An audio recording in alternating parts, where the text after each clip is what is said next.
Je vous propose aujourd'hui de deviner la thématique de cette nouvelle vidéo à l'aide de 2 indices. Le premier, Einstein disait d'elle qu'elle n'est pas ce que l'on sait, mais ce que l'on fait avec ce que l'on sait. Le deuxième, elle peut être collective, émotionnelle, relationnelle, humaine et même artificielle. Je veux bien entendu parler de l'intelligence. Parmi les questions auxquelles nous répondrons aujourd'hui, qu'est-ce que l'intelligence et surtout comment la transformer en performance durable pour l'entreprise? Pour cela, j'aurai le plaisir d'accueillir sur le plateau de Lefebvre Dalloz Compétences Fanny Nussbaum. Fanny est psychologue, docteur en psychologie, chercheuse en neurosciences et autrice. Elle explore depuis plusieurs années maintenant les mécanismes de l'intelligence humaine et de la performance.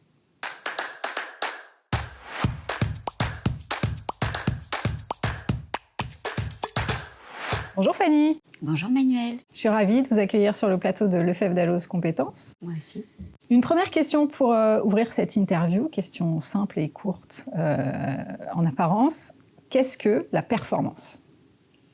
Alors la performance, c'est le degré, le stade le plus élevé de l'état d'intelligence.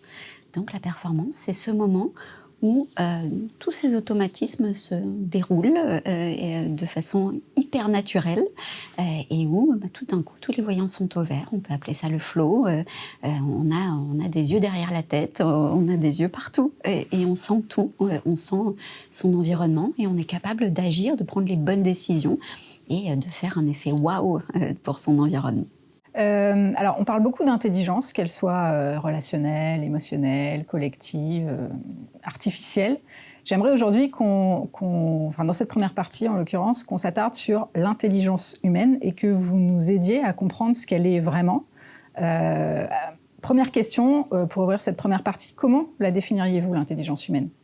Alors, ma façon de définir l'intelligence n'est pas celle de tout un chacun, puisque généralement, quand on parle d'intelligence humaine, on parle principalement de capacité de raisonnement. Même si Howard Gardner a proposé les différentes intelligences, comme vous l'avez introduit il y a une minute, donc intelligence émotionnelle, intelligence verbale, etc., etc. Pour moi, ça, ce ne sont pas des intelligences, ce sont des capacités. Et il faut distinguer les capacités de l'intelligence. L'intelligence, c'est un état dans lequel on va être ou ne pas être, et qui va révéler ou non les capacités d'un individu. Donc quelqu'un qui a d'excellentes capacités verbales, eh bien, il y a des moments où il n'est pas en état d'intelligence, ce que j'appelle l'antiphase. Il est en antiphase, il n'est pas bien, il n'est pas en phase avec son environnement, il est fatigué, il est stressé, il lui est arrivé un truc pas cool, ou il est impressionné par la personne qu'il a en face de lui. Et dans ce cas-là, ces capacités verbales qui pourtant sont là ne vont pas s'exprimer au mieux. Donc l'état d'intelligence, c'est un révélateur de l'état interne de la personne et qui va faire qu'elle va pouvoir exprimer ou non ses capacités. D'accord, c'est la différence en fait que vous faites entre les capacités cognitives finalement et l'intelligence. Est-ce que vous pouvez préciser encore davantage cette différence entre les deux ? Oui, c'est ça. Donc on a tous des capacités, des capacités dominantes, on va dire. Eh bien, ces capacités dominantes, on a tous une sorte d'empreinte, une sorte de carte de nos capacités dominantes. Et ces capacités dominantes vont révéler notre identité, vont montrer qui on est et ce qu'on est capable de faire au quotidien. Mais comme toutes les capacités, une capacité, quand on dit par exemple, qu'un récipient a telle capacité, il peut être vide. On peut remplir ce récipient. On sait que si c'est, je ne sais pas, 100 millilitres par exemple, eh ben on peut mettre 100 millilitres de liquide dans ce récipient. Mais il peut être vide. Eh bien, la capacité, c'est le récipient.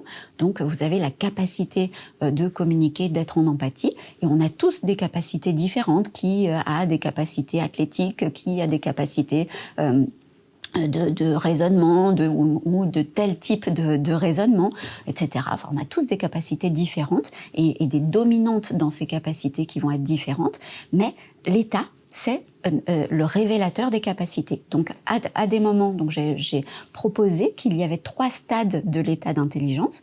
Le premier stade, le stade le plus bas, où on est peu ou pas en intelligence, je l'ai appelé l'antiphase. On n'est pas en phase avec son écosystème, on n'est pas bien, on n'est pas raccord, donc on va être dans le rejet de son écosystème, on va se sentir rejeté par cet écosystème et on va être plutôt critique, on va être plutôt dans ces moments-là fatigué, irritable, on va pas trouver, même si on a de super capacités, dans son domaine, on va pas arriver à transformer l'essai, on va pas être raccord. Et donc pour une super communicante comme vous, eh bien peut-être que au moment où vous êtes en antiphase, ce qui nous arrive à tous d'être en antiphase, à ce moment-là, vous n'êtes pas capable de communiquer correctement, alors que c'est votre botte secrète. Voilà, ça c'est vraiment l'état d'intelligence.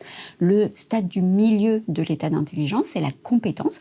Donc quand on est en compétence, on est, comme nous ici, plutôt correct, plutôt OK, hein, pour répondre aux attentes de l'environnement. On va répondre correctement. Quand vous pensez à quelqu'un de compétent, c'est quelqu'un qui révolutionne pas le monde, mais que vous pouvez aller trouver et qui va répondre correctement. Donc ça, c'est la compétence.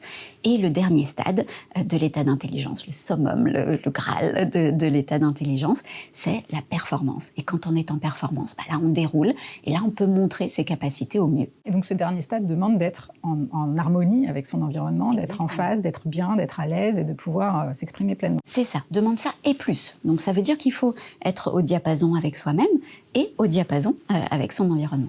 Ok. Alors j'aimerais qu'on aborde un sujet dont on parle beaucoup en ce moment, qui est l'intelligence artificielle. Est-ce que vous diriez que l'IA est intelligente au sens humain du terme ? Alors, on va prendre les deux définitions de l'intelligence. Celle du commun des mortels, encore aujourd'hui, qui est avoir de bonnes capacités de raisonnement, pour le dire vraiment très, très rapidement et vulgairement. Et ma définition de l'intelligence, qui est ce que je viens de vous dire, cet état dans lequel on peut être pour répondre ou pas correctement aux attentes de l'environnement.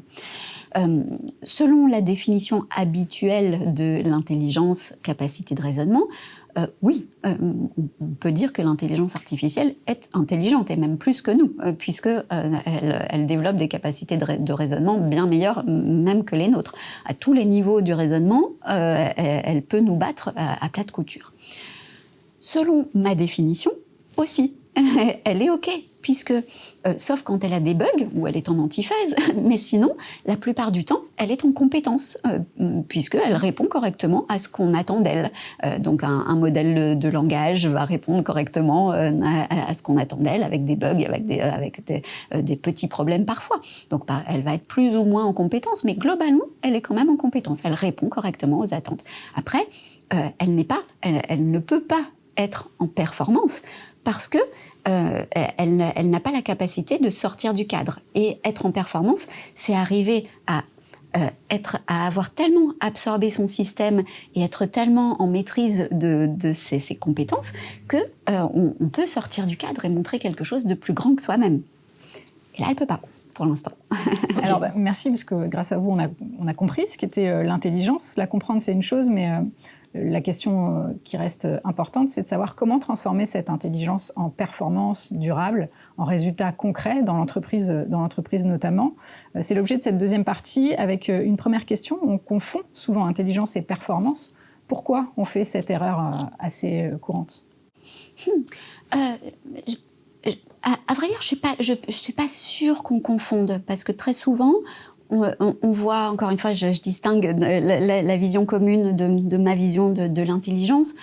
Quand on la voit comme une capacité de raisonnement, la plupart du temps, on se dit que y a les gens intelligents d'un côté, ceux qui savent raisonner, qui sont plutôt des intellos, on va dire, et puis de l'autre côté, les gens qui performent, qui peuvent être complètement stupides. Donc voilà, dans ce sens-là, je suis pas sûre. Et par ailleurs, alors, ma dernière étude en date en neurosciences a montré justement que la performance pécuniaire, alors c'était une étude sur la performance financière des gens, sur leur rémunération, et on a vu dans cette étude que la performance financière n'avait rien à voir avec le QI. Donc on a fait passer 60 personnes dans l'IRM, on leur a demandé leur salaire, leur rémunération, on a fait un rapport salaire sur âge parce qu'on leur a demandé leur âge, c'était des personnes entre 25 et 55 ans, et parce que évidemment c'est pas autant une performance à 55 ans d'avoir le même salaire que quelqu'un de 25 ans par exemple. Lequel rapport on a comparé à un test de QI qu'on leur a fait passer, et puis on les a passés aussi dans l'IRM, donc on a comparé aussi aux données d'imagerie cérébrale. Et ce qu'on a vu, c'est que les personnes les plus performantes sur le plan financier n'avaient aucune différence au niveau de leur QI. Ma phrase, je l'ai mal commencée, mais vous m'avez comprise. Aucune différence au niveau du QI entre les personnes les plus performantes sur le plan pécuniaire et les personnes les moins performantes. Donc ça, c'était un premier élément qui était assez important. Et puis le deuxième, ça c'est autre chose et ça ne répond pas à votre question, c'est la modularité cérébrale. En fait, on s'est aperçu que les gens les plus performants avaient une modularité cérébrale beaucoup plus importante. Et qu'est-ce que ça nous dit ? Ça nous dit globalement que justement, ce sont des personnes qui ne passent pas par le raisonnement. C'est-à-dire que ça ne veut pas dire qu'elles sont stupides, ça veut dire qu'au moment où il faut prendre des décisions, elles ne se posent pas 36 000 questions. Elles sentent, elles sentent, elles agissent. C'est ce que j'appelle passer de l'intuition à l'instinct directement. Okay. L'intuition, c'est je sens une personne ou je la sens pas, je sens un environnement, je sens qu'il va se passer quelque chose ou pas. C'est pas de l'ésotérisme, c'est simplement qu'on a des capteurs notre cerveau est dit un cerveau bayésien, ça veut dire que c'est un cerveau qui fait des statistiques. Et ces statistiques, elles nous donnent des probabilités. Donc notre cerveau, en permanence, qu'est-ce qu'il fait ? Il fait des probabilités pour savoir si telle situation, on l'a déjà vécue, elle s'est déjà à peu près produite. Et donc, il fait ses probabilités pour dire, là, à mon avis, ce genre de personne que tu as en face de toi, ça va être super, ou au contraire, ça va être l'horreur. Donc, voilà. Un performant... Alors, sur le plan pécuniaire, après, est-ce que ça vaut pour tous les performants ? Je pense que oui, mais on ne le sait pas encore. En tout cas, un performant, en général, ce qu'il fait, c'est qu'il sent ça. Et au lieu de se dire, oui, mais est-ce que j'ai bien senti ? Pourquoi j'ai ressenti ça ? Etc. Donc, au lieu de repasser par le préfrontal, par le raisonnement, ce qu'il fait, lui, c'est prendre une décision immédiate par rapport à ce qu'il a senti. Et ça fait vraiment la différence entre ceux qui gagnent de l'argent et ceux qui n'en gagnent pas. Ok, donc il faut aller droit au but pour gagner de l'argent. Exactement. Il faut réfléchir avant, après, mais pas pendant, pas quand on sent quelque chose. Ok. Vous expliquez que la performance ne relève pas d'un don, mais d'un entraînement. Comment s'y prendre concrètement pour s'entraîner et donc être performant, et comment transformer un potentiel en une performance durable, dans l'entreprise notamment ? Alors, par rapport à ce qu'on vient juste de dire, en fait, la performance, c'est déjà apprendre à sentir.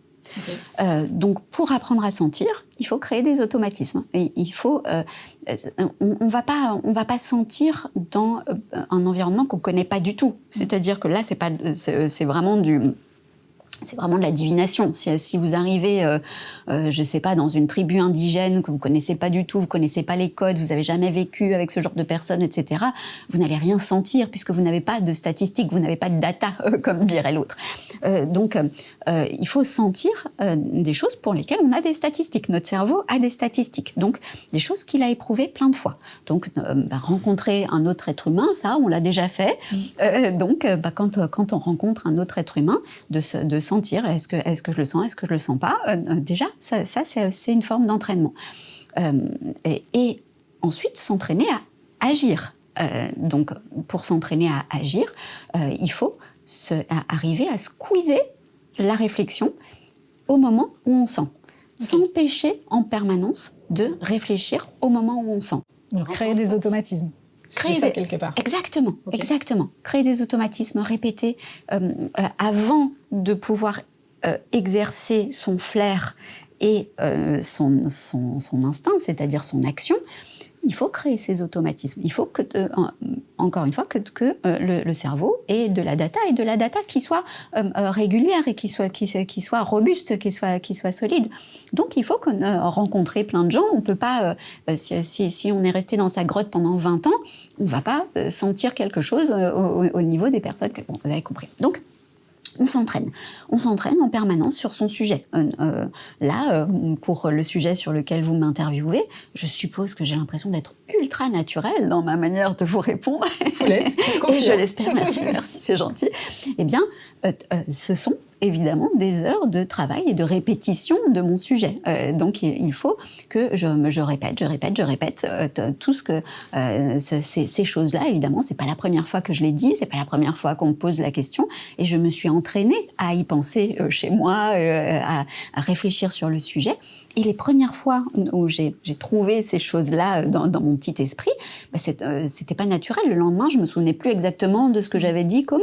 Donc, j'ai dû répéter mon sujet pour qu'il devienne naturel. Exactement comme quand vous et moi, on a appris à marcher.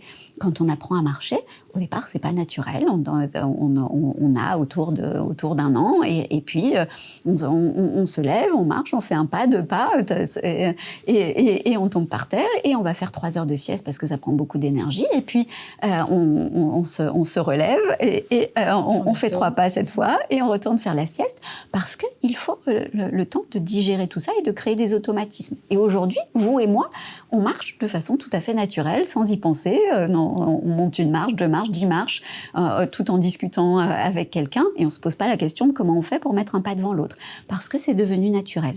Donc c'est ça la performance, c'est d'arriver à créer ces automatismes et à faire en sorte qu'à un moment, on sorte le truc de façon magnifique et élégante. D'accord. Du coup, dans l'entreprise, comment ça se manifeste? On doit apprendre à travailler ensemble, on doit répéter une façon de travailler ensemble, de communiquer, de créer ces automatismes. Comment ça se concrétise? Je dis souvent que c'est comme à l'église. En fait, alors je dis ça, je vais jamais à l'église, mais je crois savoir à peu près comment ça se passe. C'est un endroit où on répète tous les dimanches, paraît-il, où on répète la bonne parole, l'amour de l'autre, la bienveillance. On répète toutes ces notions qui sont importantes pour cette culture-là. Donc, dans notre culture, chez nous, les chrétiens, chez nous, je sais pas, les véganes, chez nous, entreprises Intel, chez nous, les valeurs, la culture, c'est ça. Et on a de grandes idées comme ça, et il faut les avoir, ces grandes idées. Si on est déjà dans une entreprise qui n'a pas ses frontières, qui ne connaît pas précisément ses valeurs, ce que certains appellent la raison d'être, moi je pense que c'est plutôt la raison d'exister que la raison d'être, mais c'est un autre sujet. Donc, ces valeurs, pourquoi on est là, qu'est-ce qu'on fait, qui on est, qu'est-ce qu'on défend, voilà, quelles sont ces valeurs importantes. Et ensuite, si l'entreprise n'a pas ça, déjà elle est perdue, c'est même pas la peine qu'elle aille plus loin. Si elle a ça, si elle a ces valeurs importantes, peut-être trois valeurs importantes, on va dire, et ces valeurs, elle les énonce tous les jours. Chez nous, on fait comme ça, chez nous, ça se passe comme ça. Et on répète. Il y a des moments où il y a des grands-messes où on répète toujours les valeurs et ce qui est important pour soi. On répète, on crée des automatismes. Chez nous, j'ai un ami qui a une grande entreprise et dont une des valeurs, c'est l'accueil. Accueillir avec le sourire. Moins de 3 sonneries ou 3 sonneries au maximum pour répondre au téléphone. Et donc, tout le monde est vraiment, on en parle toute la journée. On dirait que c'est vraiment quelque chose c'est un fondamental. Et tous les jours, tout le monde dit, dis donc, un machin, il n'a pas accueilli avec le sourire. J'ai vu qu'il y a une dame qui... Ouais, et quand on arrive là, vraiment, c'est ancré dans la culture, on est accueilli avec un grand sourire. Et ça, ça se répète. C'est comme l'éducation, ça se répète au quotidien. Donc, pour qu'une entreprise puisse cultiver la performance, il faut provoquer la performance, il faut d'abord qu'elle cultive ses bases et qu'elle répète. Qu'est-ce qu'on fait? Pourquoi on est là? Et qu'elle répète les valeurs en permanence. Très bien. Alors, pour concrétiser ces valeurs, il faut développer des soft skills. C'est l'un des sujets phares de l'EFF Dalloz Compétences que je vous propose d'aborder dans cette troisième partie. Selon vous, quels soft skills sont absolument indispensables pour performer individuellement et collectivement dans le monde du travail d'aujourd'hui? En fait, je crois qu'elles sont toutes importantes. En fait, je pense qu'on a parlé d'IA. pour faire la différence, je crois qu'il n'y a vraiment que ça, en fait. Aujourd'hui, je me demande si c'est même pas...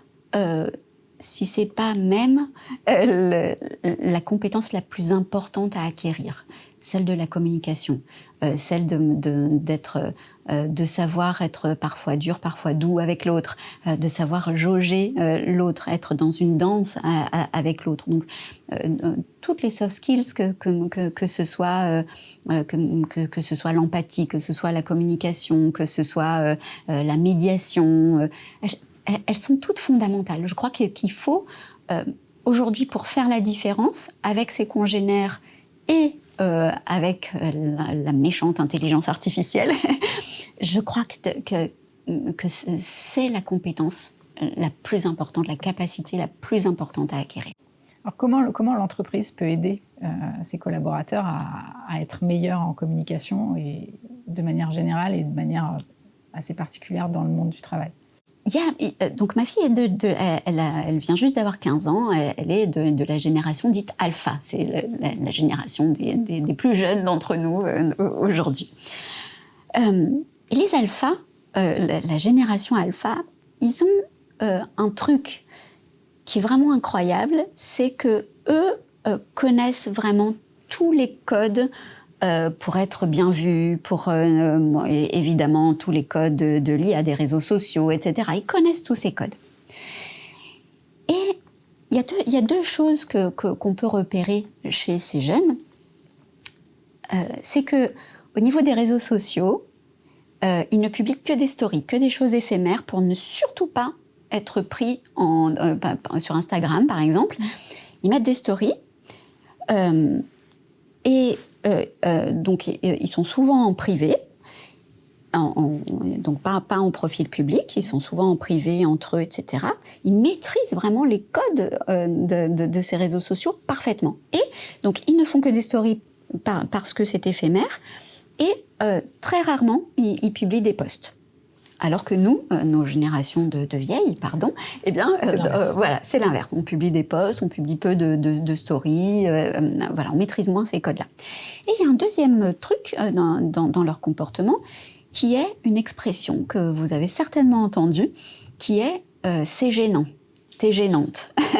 Voilà. Et cette expression, je crois qu'elle traduit tout. Elle traduit le fait que nos jeunes générations, et nous, on s'est alphaïsés en ce sens. On a pris d'eux pour ça. C'est que on maîtrise trop notre humanité. On veut à tout prix ne pas être gênant, ne pas déroger à la règle, justement ne pas être humain. On veut pas, quand on est dans une relation comme la nôtre où on ne se connaît pas, c'est plutôt professionnel, on est en train de parler de choses sérieuses, etc. Quand on parle de choses sérieuses, on parle de choses sérieuses. On peut pas vraiment, normalement, rigoler, casser les codes, être trop dans quelque chose. On va employer un vocabulaire qui est celui de l'entreprise, etc. Je pense que c'est une erreur. Et je pense que on va être un bien meilleur communicant, que ce soit en entreprise ou ailleurs, n'importe où d'ailleurs, quand on cultive son authenticité. Et l'authenticité, justement, comme je le dis à ma fille, c'est quelque chose qui se travaille. Et il n'y a rien qui soit gênant. Si je décide, je ne sais pas si ça va aller pour les caméras, mais si je décide je sais pas, de me placer comme ça, c'est votre style, c'est votre façon d'être. Voilà, si c'est mon style, si je manque pas de respect, si je suis pas là vraiment pour faire de la provocation pour la provocation, si ça va avec l'histoire que je suis en train de raconter, pourquoi pas? Et ça, je crois qu'en entreprise, on l'a perdu. On a trop peur en permanence d'avoir un procès, on a trop peur d'être mal perçu, d'être considéré comme gênant, voilà, d'être jugé, etc. Il n'y a plus ce naturel. Et je crois que autant pour les générations alpha que pour tout le monde en entreprise aujourd'hui, particulièrement en entreprise, parce que l'entreprise est un milieu à mon sens, trop normé, il faut réapprendre l'authenticité, il faut réapprendre à être là, à se taper sur l'épaule ou à dire tu m'emmerdes. Je crois on est en train on veut à tout prix lutter contre l'intelligence artificielle et on devient des robots. C'est quand même assez paradoxal. On n'est pas humain. Vous vous rendez compte que, et c'est pas de votre faute, mais votre question, c'est comment on fait pour rendre des humains plus humains. Vous voyez le truc ? Soyons humains. En fait, soyons humains, soyons authentiques, respectueux quand même. C'est-à-dire, encore une fois, j'ai horreur des gens qui font de la provocation pour la provocation. Je trouve ça mais vraiment d'une absurdité sans nom. Mais par contre, si ce que je dis provoque, alors que je n'ai pas souhaité provoquer, alors que je dis simplement ce que je pense au moment où je le pense, alors si ça provoque une réaction négative chez toi, ça veut dire que c'est toi le problème, que c'est pas moi. Donc je crois que ça, c'est quelque chose qu'on doit réintroduire dans l'entreprise. C'est arriver à être vraiment naturel, authentique. Et là, on aura une vraie communication qui sera humaine et on redeviendra une équipe au vrai sens du terme. On redeviendra quelque chose de grand et de fort. Très bien. Donc en conclusion, soyons humains, soyons nous, soyons vrais, soyons authentiques. Merci Fanny pour cet échange humain, authentique, vrai, profond, inspirant. Donc vous l'avez compris, l'intelligence humaine est l'une de nos plus grandes richesses. À vous maintenant, fort des conseils de Fanny Nussbaum, de l'utiliser à bon escient pour transformer ce potentiel en résultats concrets et durables. En attendant, je vous dis à très bientôt sur le plateau de Lefebvre Dalloz Compétences.